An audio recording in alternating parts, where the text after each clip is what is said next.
Уникален номер, влязъл в книгата на Гинес, предлага на своите зрители цирк Балкански. За петимата мотоциклетисти, които изпълняват смъртоносните каскади в решетъчно-метален глобус, разказва Мариела Ганчовска. Най-атрактивният номер в програмата на цирк Балкански се нарича Глобус на смъртта. Петима мотоциклетисти влизат в метален глобус с диаметър 5 метра и изпълняват уникални каскади, докато очите на всички са приковани в тях. Участниците в номера са бразилци и са запалени по мотоциклетизма от 5 годишни. Имаме си изключително доверие един на друг. Ние сме много религиозни. Преди всяко представление се събираме и се молим, за да имаме късмет. Мотоциклетистите казват, че са горди да изпълняват номера пред българска публика.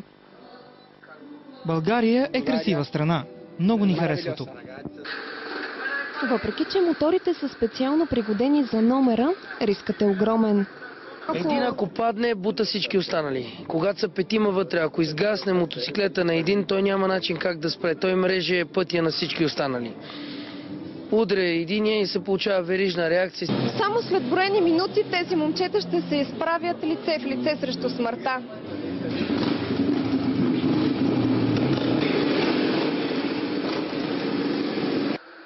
В глобуса на смъртта един по един влизат 4 от мотористите и започват бясно препускане в металната сфера, което смразява кръвта на публиката. А когато към тях се присъедини и петият, гледката е уникална и спираща дъха.